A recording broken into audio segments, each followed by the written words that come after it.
you guys obviously brothers, and Mark, you, as far as I'm aware, not only are an artist, but also, like you mentioned, you have a studio, you record, you produce as well. Yeah, I well to take it back, yeah. So Gaz and I we're brothers, and we've been working together since we've been working together professionally for the past like 20 odd years, but we obviously started out jamming like as kids in like the parents' bedroom and the boxes, and I play guitar, and then we'd like learn to sing together, and then we formed a band I formed a band called 12th Avenue many years ago, which started to do some decent things. Gaz then became the drummer of that band and one of my songwriting partners. And then I went into a TV show, a reality show called Idols, which you get it all over the world. And I came second place in that and got a recording contract. And the band's decision to me was to say, well, like take it, become a solo artist, and then we'll be your band. We'll carry on like usual, but front the band as Mark Haze, and then you can do different things and get to different places and whatnot. And he stayed on as my drummer for the next few years. He's been working with me for 15 years in total. And then not long ago, he had an opportunity to go to London, hey guys, and then and he started a new life out there. And just recently, he stepped out from behind the drums and started doing a solo thing. So, and I'm not going to talk too much on his behalf, which is like what older brothers tend to do that. So I'm going to shut up in a minute. But just to give everyone some background, so like he stepped away. He's a fantastic singer. I've always said that of him, and in our shows, I often used to call him out from behind the drums to for the two of us to kind of perform, and our folks used to love that because that's what we used to do as kids. Family and friends would come over and they'd always call us out and say, "Bring a guitar," and the two of you sing together, harmonize and sing some songs, sing some of your own songs, sing some other people's songs. And that's how we kind of entertained family and friends back in the day. So we would do that in the show. I would break the whole band away, and then it would just be the two of us, and we'd do some songs together. It was always a big crowd pleaser. So now I'm real proud of him because now he's a solo artist in his own right and doing some cool things out in the UK. And it was a bit of a sad situation, but our father passed away a few months back. So Gaz and his family came back down to South Africa. And in the midst of us kind of handling our dad's affairs and stuff like that, I said to him, "Listen, I want to hear these songs that you've been writing because I'm going to big brother you, and I'm going to force you into me making me the producer on your album." And he had pretty much completed the first song that he wanted to bring out. It's called Home, which we're going to talk about today. And I kind of again big brothered him, and I strong-armed him, and I said to him, "Listen, let me sing on this with you, and let me help produce the song, and we should release the song together, and that'll be the first thing out the gates, and kind of help push your new career in a cool direction, and it makes me look rad as well, Yeah. He basically used me. That's what he did. I used him. That's what I've been doing for years, man. Nothing's changed. So you're in another country, but I can still get to you. No, that's fantastic. I'm an only child, so I don't think I can relate fully to the big brother thing. So, but I've seen enough of it,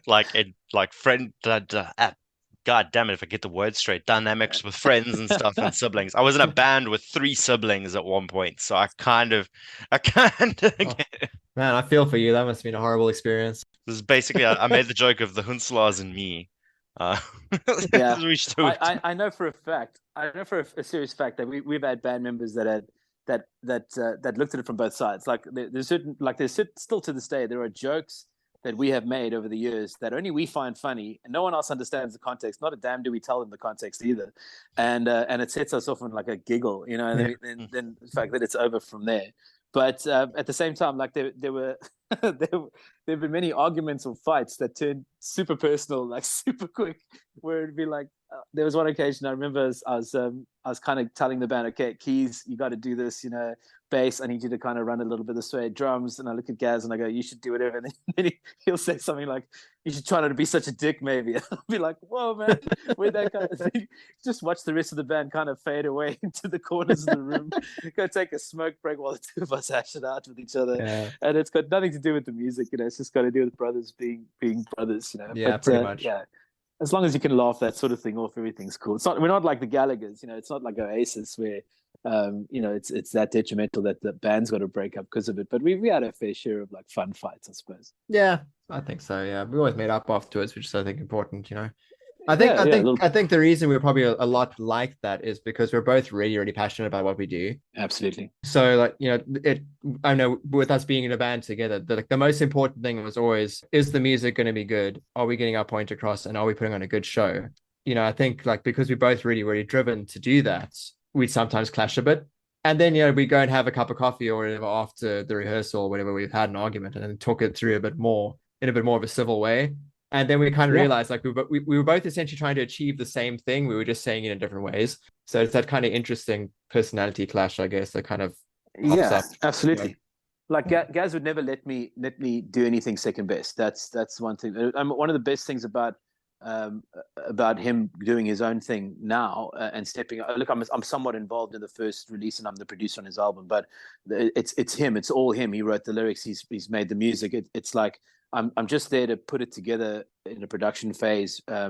Because musicians don't always have the luxury of getting to that, or having a producer that understands you and knows what's going on. But he you must understand, a guy with a great voice like his and incredible talent. And I mean, I always joke about it.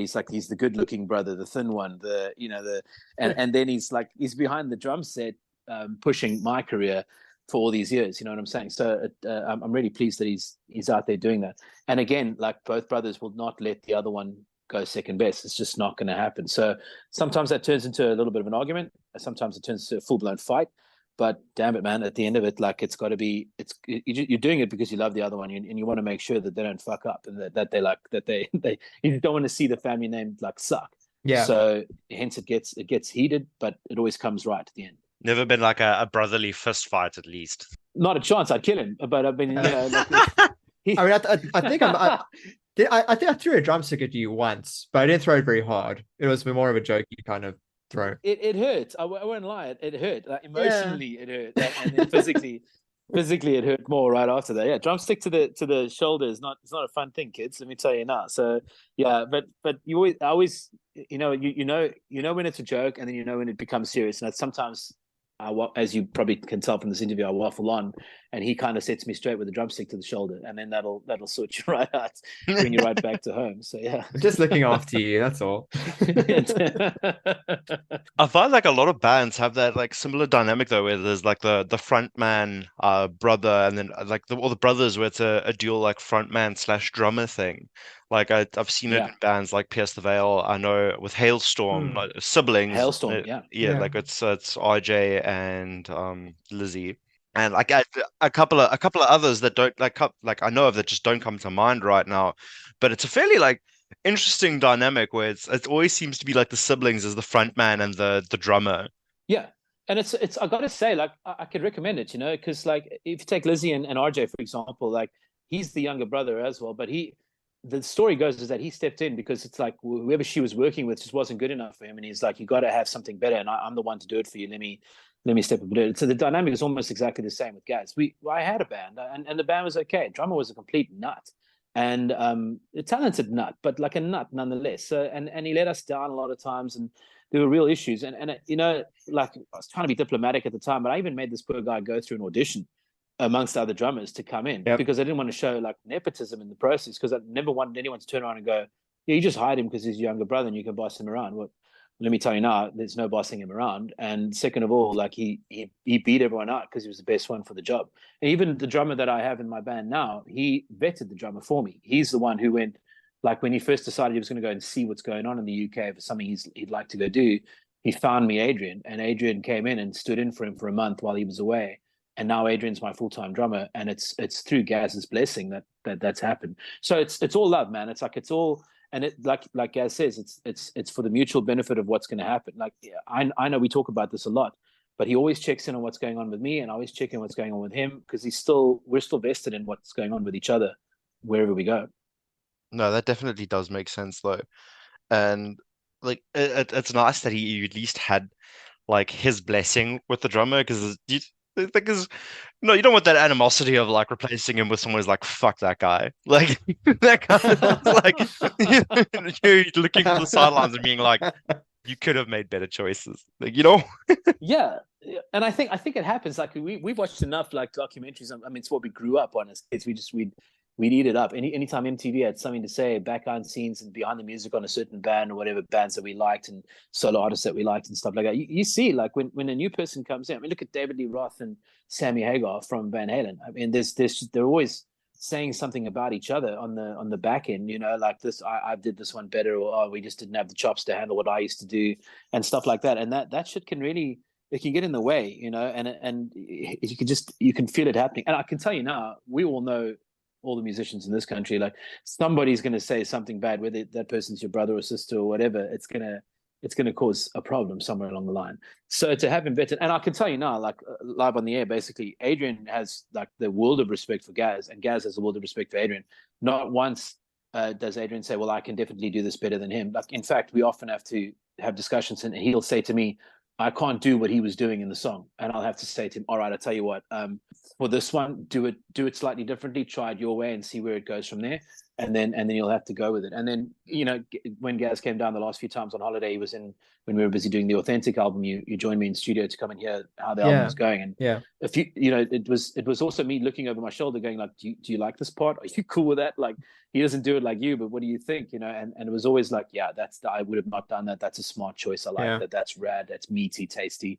Go for that. Always encouraging. It was like a real like, you know, real encouraging moment to hear it from your brother, because he's been there 15 years with me, man. And it's like a lot to step into that. I can imagine like how everyone will feel. So I'm really glad that the process moved in that direction. And also, like you said, 15 years, right, of jamming with someone, sibling or no, you're gonna have a bond with that person. And it's something that only another musician will really understand, is that you understand how that person thinks music. You know what they're going to do. If you can feel it, it's the only way to explain it, is you know what that person is going to do. In your case of having a new drummer come in, that can be so confusing, where it can potentially throw everything off, because in your mind you are still going to think, all right, this person knows exactly what I'm going to do, and it might not necessarily work out that way. Yeah, I think the first like 5 shows were like that, because I mean we've got a bit of a jazz background to us, right? I mean, the high school that we went to, we were both in different jazz bands. So it was 6 years difference in age. I'm 6 years older. But we come from the school of improv, and Deep Purple was one of our biggest influences. And one thing we loved about them was the ability to just kind of wing it, you know. So the song is going to go somewhere we don't know, but somewhere along the line we have to gather it together and then continue. And I definitely threw Adrian into the deep end. He was warned. Gaz gave him a bit of info, but the first 3-4 gigs, he was like, "Geez, what are you doing, bro? Like, let me know when you're going to do that." And you can't. You have to feel it. It's one of those things that you can't really learn theoretically. Like, you have to actually just be thrown in and trial by fire. And, you know, with other musicians on a stage, that they're just going to take it in their own direction, and you kind of have to just be like, okay, we're going there now, we're going to do that. Earlier you talked about that relationship that brothers get, that we have and musicians have, that we develop like a brotherhood, but we're actual brothers. It actually happened in terms of the recording. Gaz, do you remember, like I said to you, I remember saying to you, like, leave it with me, I'm going to do 1 or 2 things, right? And I gave you like a Jack Black, like, I'm going to do, and then and you were like, okay, got you, I know what you're going to do, don't go overboard, let's hear it later on. And it literally was that 2 days later. And I mean, to be fair, I was pretty nervous about the whole idea of it, because I mean, it's so I mean, just to put a bit of history around it, I mean, Home it's my first ever solo single that I'm releasing, and then now it's technically not even solo because I've got Mark on it as well, so it's a dual release. But still, I mean, it's I mean, like, musicians, we're really weird creatures, because we, like, you kind of treat it like this is something that you've like birthed in a way. You know, it's like it's a part of you that you're putting out there and you're sharing with the world. And so, like, you know, when Mark said to me, this is a great song and I really would love to do some cool things with it and work with you on it, I was actually pretty hesitant about sort of giving that up. You know, because I remember saying, like, take it or don't take it. You know what I mean? Like, don't do it just because you want to please your brother, but like, have a think about it. This is what I think will happen if we work on it. I could be wrong, I could be right. But, you know, see what you think about it. I'll do something to it. You tell me if it's something you like. And if you want to go with it, go with it. If you don't, then I'll just take my stuff off. And it's a great song regardless. I mean, wrote the whole thing from beginning to end. I'm not involved in in any change in direction of the song, the sound, the style, none of it. I did some honing on it and I produced a little bit. That's all, you know. Yeah, like you played some guitar and you sang a bit too. I mean, don't discredit yourself a bit. Thanks. Yeah. You Just wanted to hear from your mouth. Did a Man. little That's bit what more than click some buttons. Come on, I mean, I can click some buttons too. Turned a few knobs. Yeah, made you sound yeah, pro. You know, yeah. okay, let Pretty me brag much. a little bit. That's Yeah. about it. It's The so song hard, but sounded like absolute shit before I got Yeah, there you involved, go. people. He basically polished a giant turd. That's what he did. Yeah. There you go. Bit of Yeah. musician self-deprecation there for you. There you go. That'll do it. Yeah. So Yeah. so No, kids, if you want to go hear this song, yeah. it's an absolute piece of trash, but I sorted it out. Don't worry. Thanks, You're thanks, Mark. Yeah. I feel so close to this song, even though it's so horrible.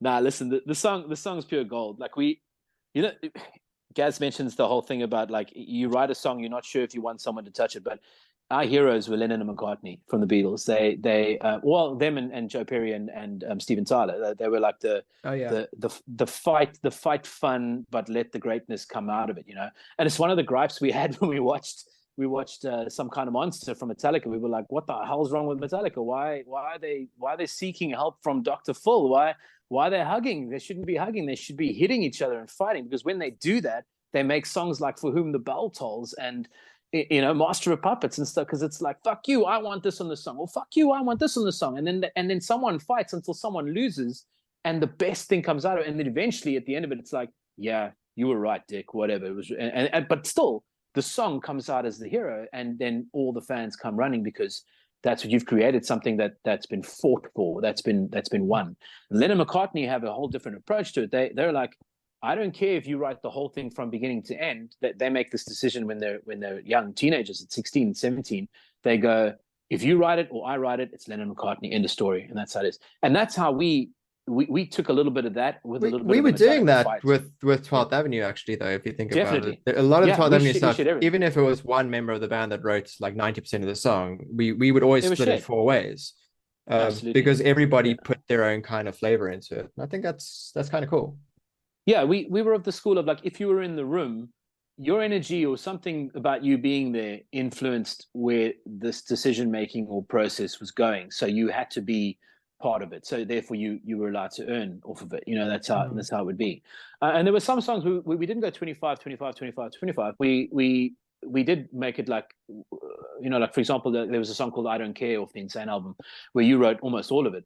And I came and I think I added in like a few 2 sentences. That became an 80-20 split eventually and stuff like that. But that was the band turning to us going like, guys, we weren't even in the room.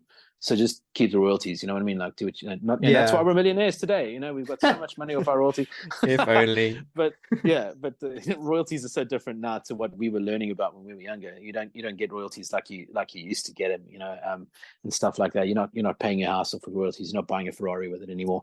But I think it's because we still talk so much about it. It's more of like one day when we go, who's going to talk about it? You know, everything we do, everything we've always done is not like we're old men, but we've always acted like old men in the sense of like when we're gone, this is what's left behind of us, and hopefully people listen to it and understand it and go, you know what, this was created because of X, Y, and Z.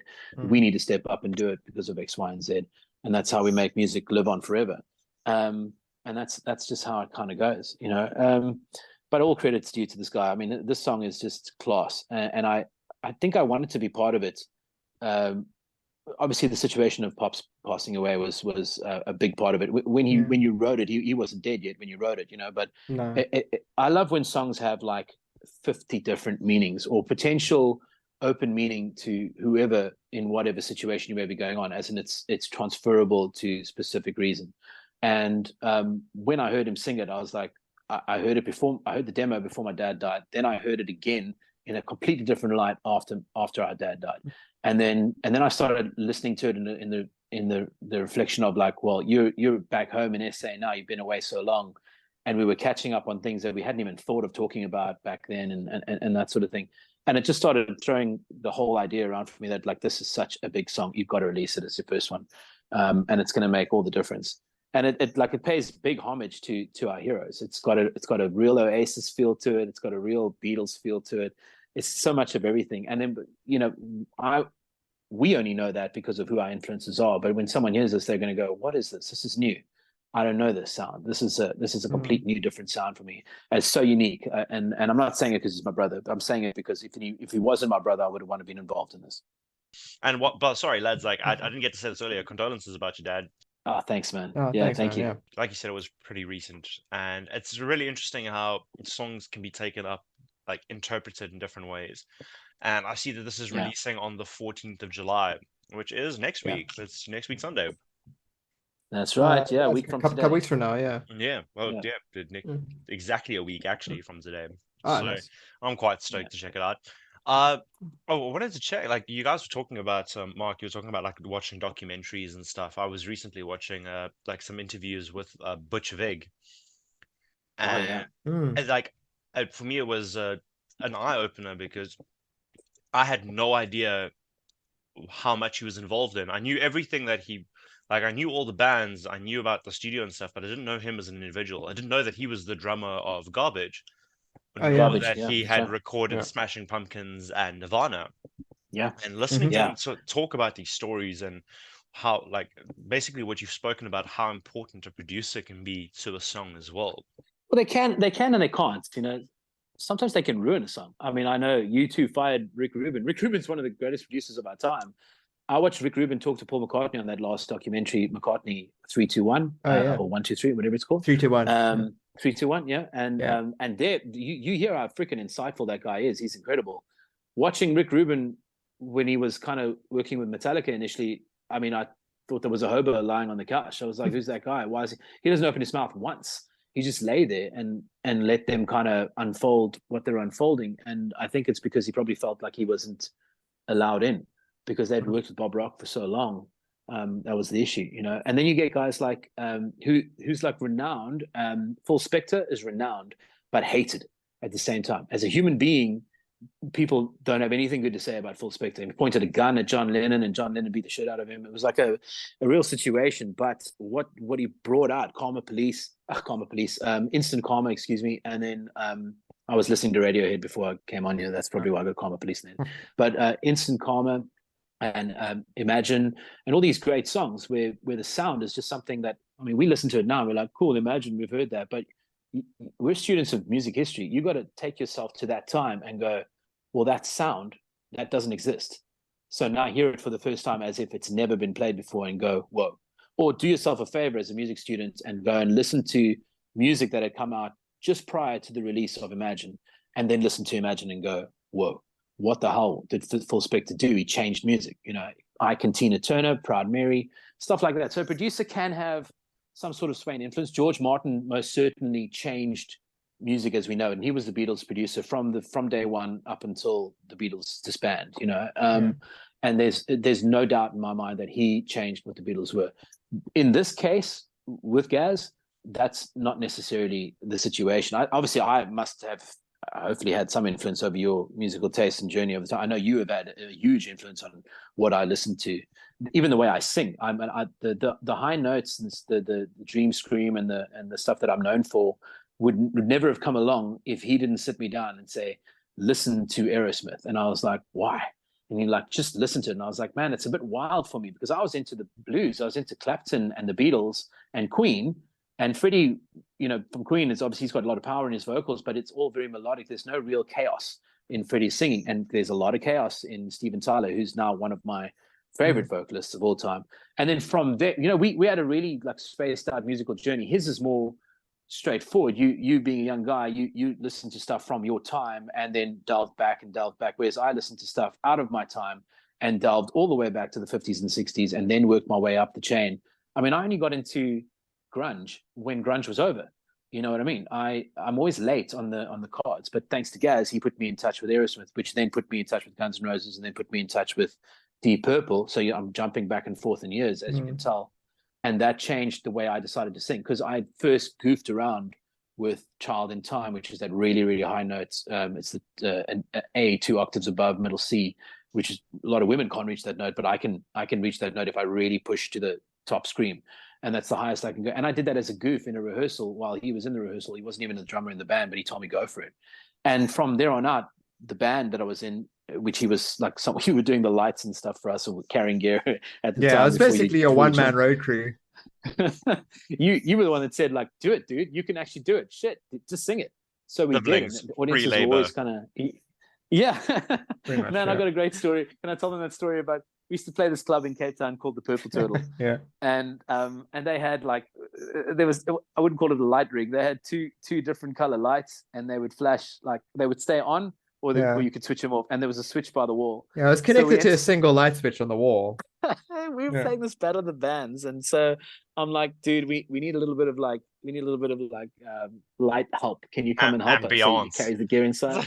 Yeah. So we're the only band that had anything going on, because basically they had a smoke machine and these two cans, one shining red and one shining blue. And all Gaz did the entire night and gave himself carpal tunnel was sit behind the drummer with earplugs in his ears, because it was obviously crazy loud down there on the floor. It's on the floor on his side, flicking the on and off switch on the wall, which turned the lights on and off the whole time. And he made flickering when the songs were fast, and he clicked in time when the songs were going at a pace. And as the song ended, he would like flicker it. And then as we did our last crash, boom, he turned the lights off. And it would look like totally choreographed. I mean, we came second place in that competition, man. I think it was just because of the lights, you know. It was Yeah, all, So he yeah. wasn't even our It drummer. was all Gareth, dude. It was Definitely. Totally. If we won any prize money, I would have given it to you, man. But you know, what did we win? Yeah. Beer, something Pretty like much, yeah. no, that's right. I was also like checking through. So like you guys have been doing music for quite some time, and like I saw that you've our whole lives. I saw like some of the opening at like shows that you played for Bon Jovi, for Seether. Like, what were those experiences like? Wow. It You goes go first. Yeah, so I mean they're amazing. I mean to play incredible venues, you know, like big arenas, stadiums, that sort of thing. It is different from playing pubs and clubs and you know, small theaters and things like that. It's just everything is just, it's just slicker, and it's just like the scale of everything is incredible. And in terms of the actual like performance that you give, it's, and Mark will probably agree with me on this. It's probably like some of the easiest shows that you can ever do, because Absolutely. you know, the sound is amazing, the lighting's incredible, like you've got video screens up next to you, so like everybody can see you, you know, the crowd, the energy of the crowd like really just pushes you, and the crowd pushes one another as well. Like, you know, if you get Mark's really good at getting audiences to sing along to songs, and you can almost do it in an venue like that without trying really. Like you know, you put your hand up and everyone else puts their hands up with you. There's a great sort of herd mentality with a big crowd that really just sort of, you know, pushes you to be the best performer you can be. The thing that sucks about doing shows like that is that it goes by in an instant. Like before you know it, your 25 minutes or whatever that you get to do your set is done, and you're backstage, and like all that adrenaline is still kind of rushing through you, and you don't really know what to do with yourself. That's true. And then, you know, especially, you know, being a support act on a big tour like that, you know, that headlining act, you know, they'll often go on to the next leg of their tour, you know, or they'll go back and do, you know, take a break and then go on another tour from there. But as a support act, you don't always get that opportunity to take that next step with them. And so I think that sort of come down like back into real life is seriously difficult. And we've actually, you know, we've seen a lot of other acts go through that, and you know, bands break up and people give up after opportunities like that, because just they don't know what to do with themselves going back to like a 9 to 5 if they're not doing it full time, you know, going back to playing a small club where there's maybe 10-15 people only in the room, not having a road crew with you to help you out. Like it's not an easy thing, but I think, you know, it's experiences that, I mean, I'll personally never ever forget, and I would love to repeat one day.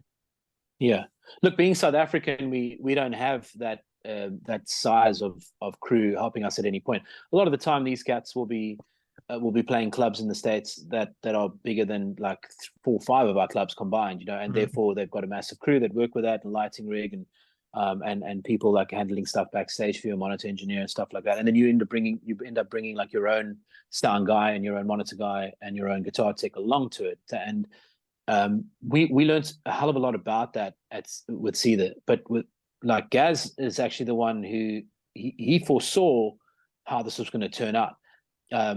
He's not a negative guy, but he's a realist at the end of the day. You know, we were all like, oh my God, we're opening for Seether. This is the greatest moment of our lives. all this work we've done up until now, playing in the horrible venues. And I mean, dude, we toured like the real thing. We toured like as the only other band that I know that toured harder than us, that had it as bad as us, was Folk of Blessikar, where you there's no shower. Your manager has not. Our manager was an asshole. He didn't put us anywhere nice.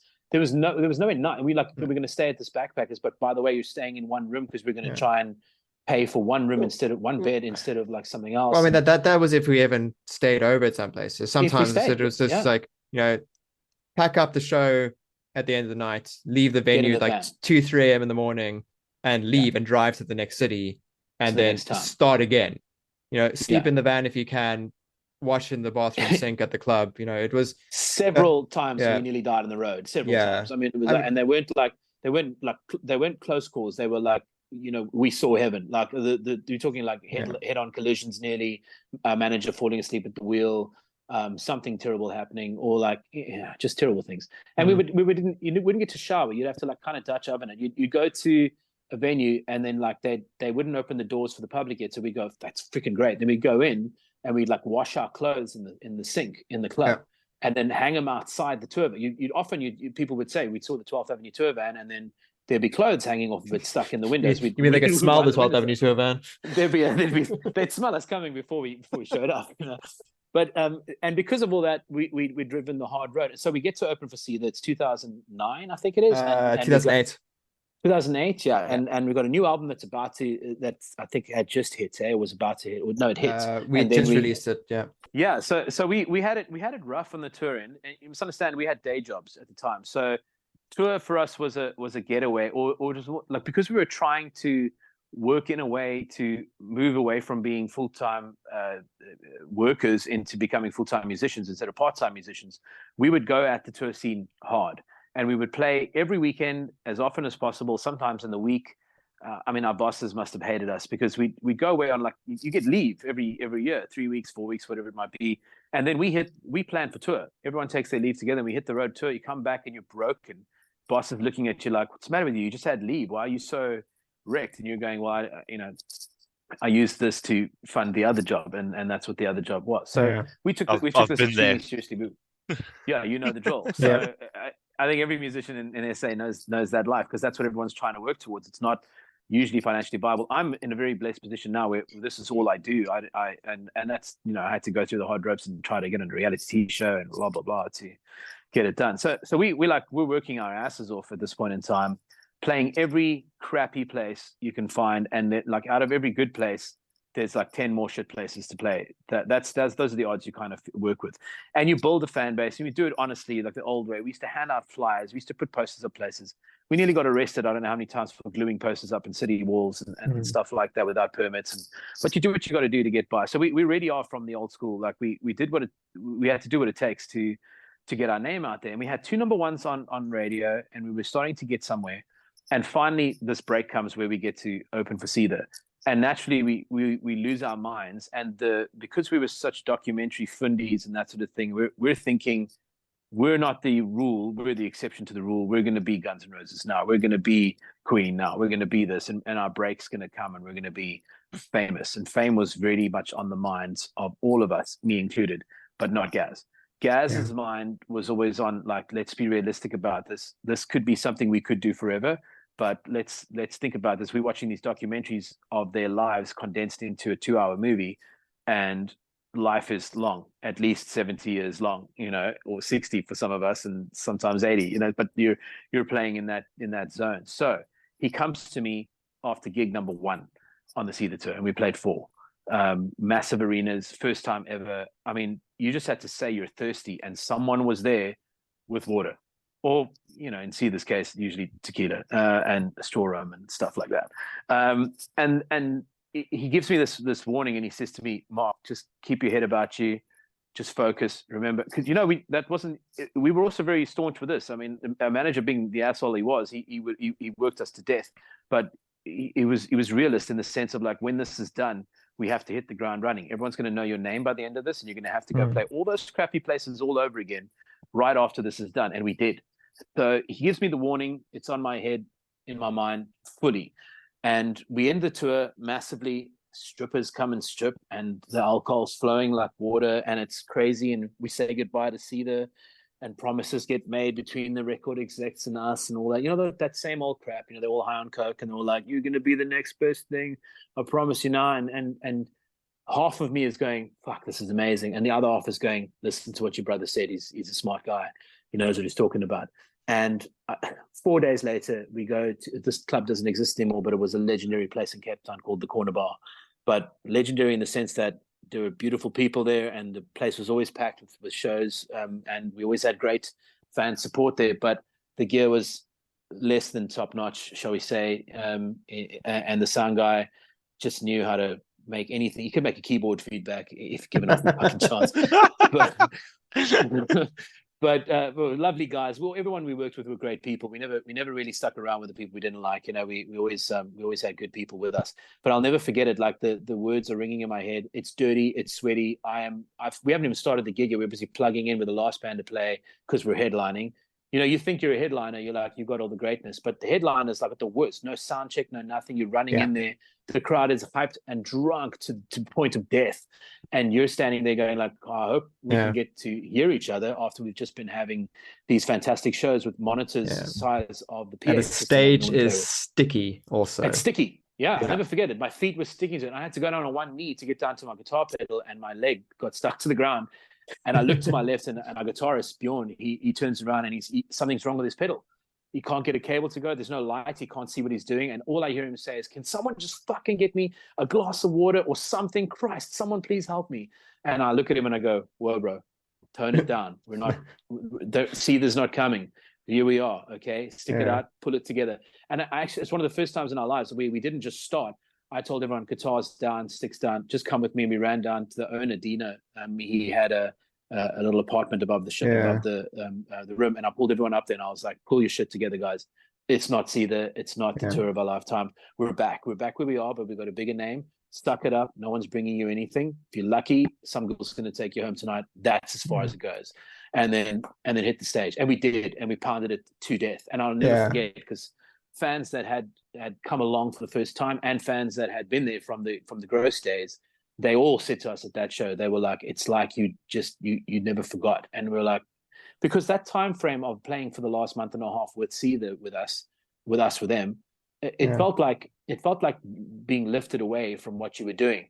And thanks to Gareth, we were very much able to keep one foot in the ground and go, "We're not going to be here forever. We're going to come back down to it." So by the time I now finish Idols and I get the recording contract, my song's like number one on the radio, broke a record, right? 27 weeks or something crazy like that.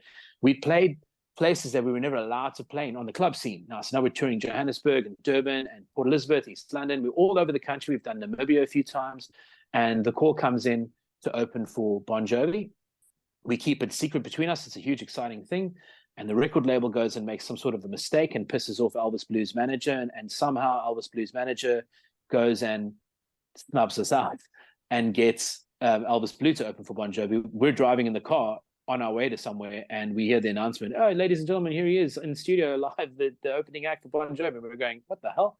That was supposed to be us." I get off, pull the car off the road. I phone Benji, our A&R guy, and I say, "What the hell's going on, man? We kept this a secret. We were supposed to be this." And he says, "I'm sorry, guys. We made a mistake in how things were going. And we ended up pissing off Elvis Blues manager, and he's now somehow gotten the opening act because of who he knows in the industry." And we're like, damn, we're like right back where we started. This may as well be early days 12th Avenue. And luckily for us, because of what we had been doing all those years in 12th Avenue and kept that mindset through Mark Haze, thanks to Gaz's insight from that minute go, the fans remembered, and they started calling in going like, "Well, the guy we actually want to open is Mark. Like, why is he not doing it?" And KFM decided that they would open up a voting channel because there was space for another band to open, but with no financial backing. So we did it for free. And we got voted in as the act to be the opening act for Bon Jovi. So we were the opening act, not even the actual opening act. But I will say this I'll try to say this with the least amount of smugness and arrogance I can, but we fucking smoked the place. It was an incredible show. We also went in with a complete knowledge. Now, no one else had done this, and no one knew that Mark Haze had done this. So they just knew that we knew that 12th Avenue, us, the team, the same team had done it before. So we went in with this complete set of like, okay, we're going to get a film crew to film this because it goes by like in an instant, like Gaz just said. And we're just going to soak it all up and we're going to have ourselves a time. And we sat backstage, like we knew exactly what we were doing. Guitars got restrung, sound check was a breeze. We did the interviews. It was like a whole run of the day, and it went by like it felt like 5 minutes. It was really mad. But what I can tell you is we'd set up the film crew to take footage of whatever went on backstage. We made a killer music video called "Where Angels Fear to Fly" off the first album. I was about to say I watched that. So I was about. That's it. Yeah. I still watch that and I go, I don't remember doing that. No, I don't remember meeting that person. I don't remember this. I remember none of it. What I remember is my name being announced and Gaz kicking off the beat, the intro track, and going like, okay, autopilot, here we go. And he's right. When you play, everyone asks me, what was that like? Must have been monumental. And I got to say, without sounding like please hear me correctly when I say this, like I don't want to sound like a dick here, but it was the easiest, simplest, and like no problem gig I'd ever done in my entire life, and probably will ever do. Because a crowd like that, 50,000 people, they're there. First of all, they don't give a shit that you're there. They're there to see Bon Jovi. But if you can win them over, great. And they're there to have a good time.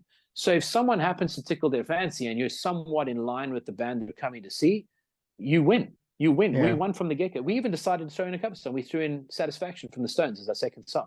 And that just brought everybody in the entire stadium together. I thought the place would break. That's the only thing I remember about that show, where it's like they're going to break the seats. Everything's going to fall apart. Obviously it didn't, But and that was that. And I just remember singing the last note and walking off stage, hugs and shouts and cheers and high fives, and then being awake for 2 days straight afterwards because the adrenaline was still pumping. Could not get rid of it. And that's the ideal thing. And these other cats that for example, they do like a 2-hour sound check / jam before they go on, because they know they run out like all their crazy energy, and then they've only got their like stamina energy by the time they go on and they do their hour-and-a-half show, and then they come off and they really are wrecked by the end of it, and then they still party a little bit harder, especially Sean. He takes it right to the edge. And these are things we knew this, so like all that knowledge comes into play. So now I have had to do opening acts for big acts. That's all I got to open for UB40 when they came in. I had to do some stuff with Trey Songs when he came in with the Idols group and all of that. And I watched the other contestants, for example, and they're like, they don't know what to do. They're bouncing off the walls. They have no idea. They get on stage and they're loose as all hell. They're singing false notes. They want to experiment out, but they don't know how to control that energy. I'm very lucky in the sense that I've been able to do that up until now. But I'll never forget like my little brother coming to me saying, dude, keep your head about you. This is enjoy it, man. Enjoy every moment you get here. But remember, it's over. In 3 more gigs, it's done. And it may never come back again. So just enjoy it like crazy. And when you don't hate what's about to happen next, just live this like it's good. And that was really, really important advice. I still keep that advice today. I think that's like some of the like a super important advice for any like musician, who's moving on to bigger things and playing a big show.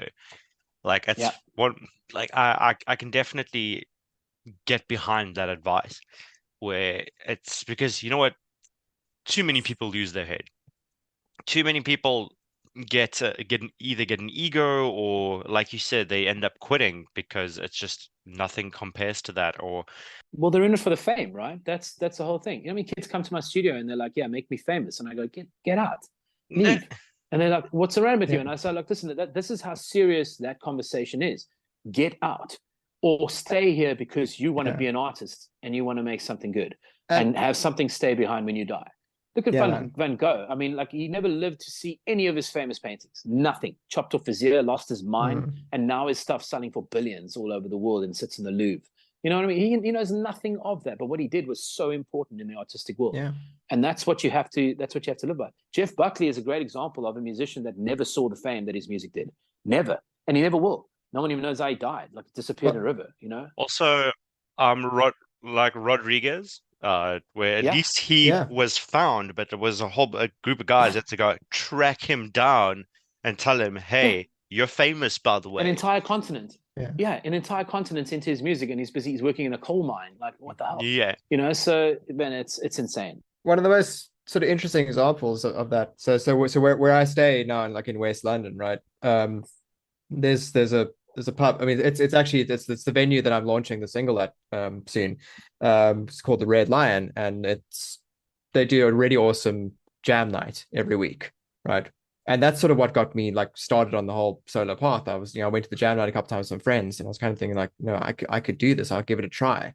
And interestingly enough, there's a guy who occasionally pops in, to the jam, and his name's Tim Staffel, and he's a fantastic musician, great singer, great voice, great songwriter. And a buddy of mine taps me on the shoulder and he says, "Do you know who that guy is?" And I go, "No, no, but I mean, he's pretty good. I mean, I enjoy his stuff." And he says, "Tim Staffel used to be the singer in a band called Smile." And then it clicks in my head saying, "Smile, that's the other members of Queen before Freddie joined." Tim left the band Smile, and then the other three members, they got Freddie into the band and they became Queen. And you'd never think like that this guy was in this potentially famous band with these incredibly world famous musicians before, because he's just super down to earth. He does his thing and he enjoys it, and it comes through in his music. It's like he's not doing it, he's not there about the fame. And I think that's really important, that like what we were saying, you could do an amazing gig to 45,000 people one night and then play to 10 people the next night. Absolutely. And if your entire purpose and motivation for that is just purely to be famous and to have people know who you are and things like that, then I don't really think that that's really the right reason for it, Well, this is the fuck up with what goes on in the industry now. I mean, the people that are famous, they suck. I mean, I'm not going to mention names because I don't want to be that guy, but like, and not from this country, what I mean? I'm just talking about like, look at the pop charts now. There's a bunch of horse shit that's going on in terms of the lyrics, especially. And it's just, it means nothing. And every mumble rapper is copying the first mumble, whoever the first mumble rapper was, whatever. It was cool when it came out. Now it's like, dude, can you do something else? Can you give us something original? Can you give us something good? Because it's just the next cool thing, or the next famous body, or the person who's got more tattoos on their face, or like whatever it might be. And no offense to anyone who dresses a certain way or wants to be that way. God knows we dress like our heroes, like we've done elements of that sort of thing, and we've found little niches that have become ours, but turns out we stole it from Slash or whatever we did, and they've got their stories too. I mean, I remember seeing about Eric Clapton when he breaks down Layla, and Layla's like stolen from 8 different songs to make that song, like stolen in inverted commas. Obviously, it's not stolen, but it's ideas of stuff of things that he heard elsewhere. But I'm saying the copying thing is so hardcore now because everyone's just trying to be famous. It's like when they go to red carpet functions, that's what they're all about. Like who's wearing what, who's the most like outrageous, who's whatever. It's like, I'm sorry, what did you write? Did you write Bohemian Rhapsody? No. Did you do Stay Away? No, you didn't. Oh, okay, cool. All right. Did you do this? No, you didn't do that. Okay, what have you done? Oh no, fly on the floor, shag me like it's nothing, whatever, like that sort of shit. And I just go like, well, you're just trying to be famous.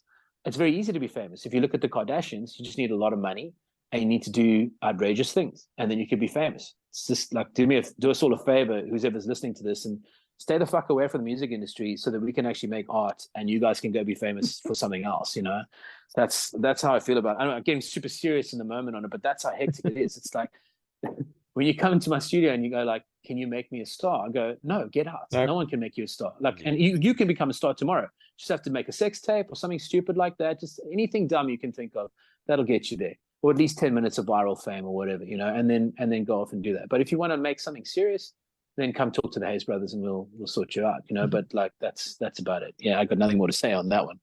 Gentlemen, on that note, it's been an absolute blast having a chat with you guys. Where can people find your music? Where can people find you? Mark, and then Gareth with your single that's coming out on the 14th. Where can people find you guys? Okay, so the new single Home by Gareth Haze featuring me, Mark Haze, with a very small part on the song, is available on the 14th of July on all streaming platforms. And if you want to reach out and check out where each of us are playing, we've each got Facebook pages, Instagram pages. I've got a TikTok page now as well, because I'm trying my best to be as famous as I can be, because fame's it for me. That's where it ends, No, I'm joking. But yeah, we're on all the social media platforms. You can check us out on there. It is us. We do talk directly to you. We don't have, there are some bots that answer certain gig questions and that, but we love to talk directly to those who are interested in our music. So jump on and chat with us and come check out our gigs, man. Pretty much what Mark said right there. I think actually, if the probably easiest way to get hold of either of us, so that Mark, you also both use Linktree. Yes, we do. So it's going to be what, linktr.ee, and then mine is /Gareth Haze Music, and Mark's one is Real Mark Haze. So easy way to find all of our links and websites and social media and all the fun stuff on that you can do on a computer. Yeah, just Google us. Just Google Mark Haze or Google Gareth Haze, and you'll find us. We're on there.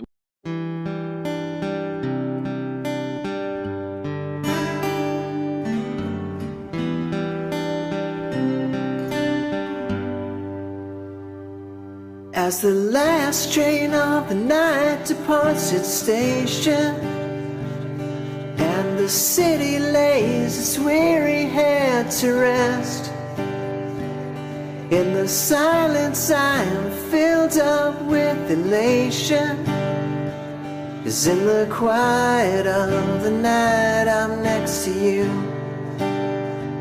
And as the daylight tears a hole into the silence, and the world bursts into motion all around, we may get swept away by different passing currents, but I'll always find you when the chaos settles down.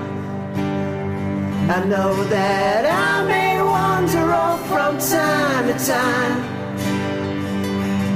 and sometimes I get lost, you know it's true, but I'll always find my way back to the place my heart belongs. Oh my darling, I'll always come back home to you.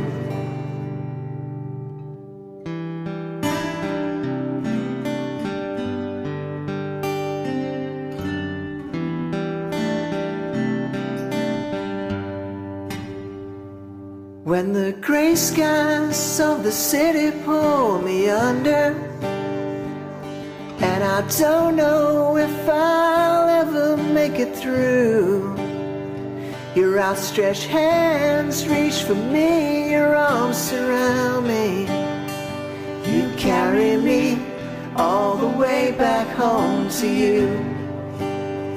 I know that I may wander off from time to time, and sometimes I get lost, you know it's true, but I'll always find my way back to the place my heart belongs. Oh my darling, I'll always come back home to you. I know that I may wander off from time to time, and sometimes I get lost, you know it's true, but I'll always find my way back to the place my heart belongs. Oh my darling, I'll always come back home to you. Oh my darling, I'll always come back home to you. Oh my darling, I'll always come back home. I've ordered food and my timing was terrible. I just got to give it to her so that she can see what's happening. I'm a dipshit. I apologize. Give me 1 second. All I'm good, coming no out. worries. Gotta eat, man. You gotta eat. Yeah. All right, Mark, we're taking over the podcast. It's happening. Welcome to the official new podcast of the Hayes Brothers. Kick him off the call. Do it. We call it a hostile takeover. Marcel had to stop to get food. This is what happens. You snooze. This is what happens when you eat. Yeah. That's right. Yeah, right. It's a London and South Africa have joined forces to take over this podcast. That's what's happening right now. It's a pity we have no idea what we're talking about. So. None whatsoever. We should this could be. I'm telling you now, this could be going down in history as like the beginning of a new podcast. The beginning of the worst podcast ever. There you go. That's it. We have no idea what we're talking about. You'll be starting out. This is where we go from here. Like, what's news? Let's go. Yeah. Doesn't matter.